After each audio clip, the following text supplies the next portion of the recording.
মা, মা তুমি বউর সাথে কোথায় যাচ্ছ? এই মেয়ে, তুমি কাকে মা বলে ডাকছো? মা, তুমি আমাকে চিনতে পারছো না মা? আমি তোমার মেয়ে সুমাইয়া। তুমি আর নানু ভাই আমাকে ফেলে চলে এসেছিলে তখন আমি তোমাদের অনেক ডেকেছিলাম, কিন্তু তোমরা আমার কোনো কথাই শোনোনি মা। নানু ভাই, তুমি কোনো কথা বলছো না কেন? কে তোমার নানু ভাই? তুমি আমার মেয়েকে মা বলে কেন ডাকছো? তোমার বাড়ি কোথায়? নানু ভাই, তুমি এভাবে কথা বলছো কেন? তুমি আর মা যখন আমাকে বাগানে বেঁধে রেখে এসেছিলে, আমি অনেক কষ্ট পাচ্ছিলাম। মা, তোমাকে যে আমি এখানে এসে দেখতে পাবো, আমি এটা ভাবতে পারিনি মা। তুমি বাড়িতে চলো মা। এই মেয়ে, তোমার কি মাথায় কাজ করে না? আমি তোমার মা হই কি করে? আজকেই তো আমার বিয়ে হলো, তাহলে তুমি আমার মেয়ে হলে কি করে?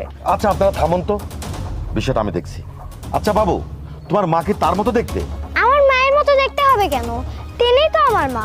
আচ্ছা বাবু, তোমার হয়তো কোথাও ভুল হচ্ছে, তুমি বাসায় গিয়ে দেখো তোমার মা বাসায় আছে। না দাদু ভাই, আমার কোথাও ভুল হচ্ছে না। ইনি হচ্ছে আমার মা আর ইনি আমার নানু ভাই।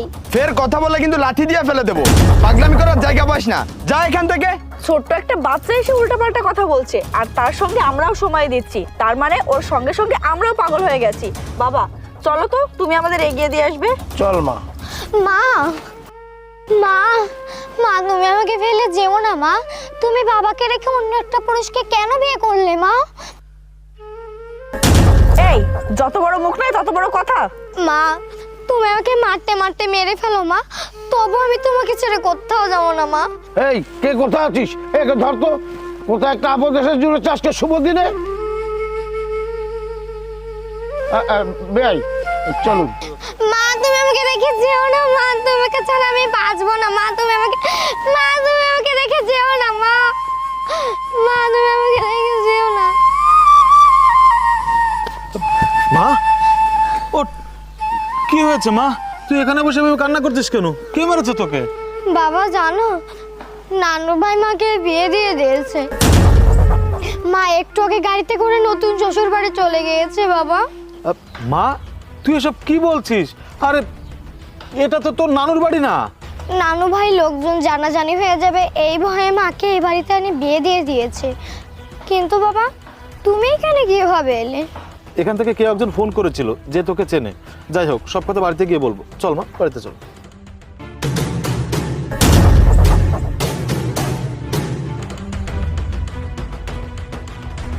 আসসালামু আলাইকুম, আপনারা দেখছেন আরকেসি নিউজ, সাথে আছি বাগেরহাট প্রতিনিধি মোহাম্মদ আলামিন। আজ এই বিয়ে বাড়িতে একটা হৃদয় বিদায়ক ঘটনা ঘটে গিয়েছে। 10 বছরের বাচ্চা রেখে মা বিয়ে করেছে অন্য পুরুষকে। তাহলে আপনারা আমাদের লাইভে যুক্ত হন, তাদের সাথে কথা বলবো। ভাই, আমি জানতে পেরেছি 10 বছরের বাচ্চা রেখে মা বিয়ে করেছে অন্য পুরুষকে। আমি এটাও জানতে পেরেছি এই বাচ্চার বাবা আপনি। আমরা আরও জানতে পেরেছি আপনি নাকি 10 বছর যাবৎ প্রবাসে ছিলেন। তাহলে কি আপনি এই 10 বছরে আপনার স্ত্রীকে ভরণ পোষণ দেননি? আপনি ভরণ পোষণের কথা বলছেন? আমি আমার প্রবাস জীবনের 10 বছরের সমস্ত টাকা পয়সা আমার স্ত্রীর অ্যাকাউন্টে পাঠিয়েছি। ভাইজান, তাহলে আপনার স্ত্রী আপনাকে ছেড়ে কেন দূরে চলে গেল? হয়তো ভালোবাসায় কমতি ছিল, নাহলে সে আমার কাছে যা আশা করেছিল হয়তো তার থেকে বেশি আমি দিয়ে ফেলেছিলাম। আচ্ছা মামনি, তোমার মা যে তোমাকে ছেড়ে চলে গিয়েছে, তোমার মা যে তোমাকে মেয়ের স্বীকৃতি দিল না, কিছুদিন পরে এসে যদি তোমার মা তোমাকে মেয়ের স্বীকৃতি দেয়, তখন তুমি কি করবে? মা, তোমাকে বলছি, তোমার একটা মেয়ে ছিল না সুমাইয়া, সে আজ থেকে আর বেঁচে নেই। আমার মা বাবা সবই আমার বাবা। মা, তুমি যখন ঘুমাতে যাবে আমি তোমার পাশে থাকবো না, তোমার কি একটুও কষ্ট হবে না? মা, তুমি তো এটাও জানতে আমি ঘুমাতে গেলে তুমি আমার মাথায় হাত না বুলিয়ে দিলে আমার ঘুম আসতো না। মা, মা, তুমি আমাকে জন্ম দিয়েছো ঠিকই, কিন্তু তুমি আমার মা হতে পারোনি। মা, তুমি যদি আমার মা হতে না, তাহলে আমাকে এভাবে ছেড়ে চলে যেতে না। তুমি আজ নানুর কথা শুনে যে ভুলটা করলে না, এর জন্য তোমাকে একদিন পস্তাতে হবে। মা, আমি তো এটা জানতাম পৃথিবীতে সব থেকে আপন নাকি মা, কিন্তু মা, সব মা সত্যিকারের মা হতে পারে না। ভাইজান, আপনি কি আপনার স্ত্রী, আপনার পরিবার সম্পর্কে আর কিছু বলতে চান? আমি শুধু এই বেঈমানটার উদ্দেশ্যে কিছু কথা বলতে চাই। তুই যদি আমার ভিডিওটা দেখে থাকিস তাহলে শোন, তুই আমার প্রবাস জীবনের সমস্ত টাকা পয়সা নিয়ে আমাকে দূরে ঠেলে দিয়েছিস। তুই কি মনে করেছিস তুই আমাকে দূরে ঠেলে দিয়ে সুখে থাকবি? কখনোই না। আর যারা প্রবাসে আছে তাদের কাছে একটাবার জিজ্ঞাসা করে দেখিস যে প্রবাসের মাটিতে কতটা কষ্ট করে একটা টাকা ইনকাম করতে হয়। আমি প্রবাসে কঠোর পরিশ্রম করেছি, মাথার ঘাম পায়ে ফেলেছি, খাওয়া নেই, ঘুম নেই, কখন রাত গেছে কখন দিন এসেছে এটাও আমি বুঝতে পারিনি। আর আমি কার জন্য এত কঠোর পরিশ্রম করেছি? তোকে সুখে রাখার জন্য, তোকে ভালো রাখার জন্য।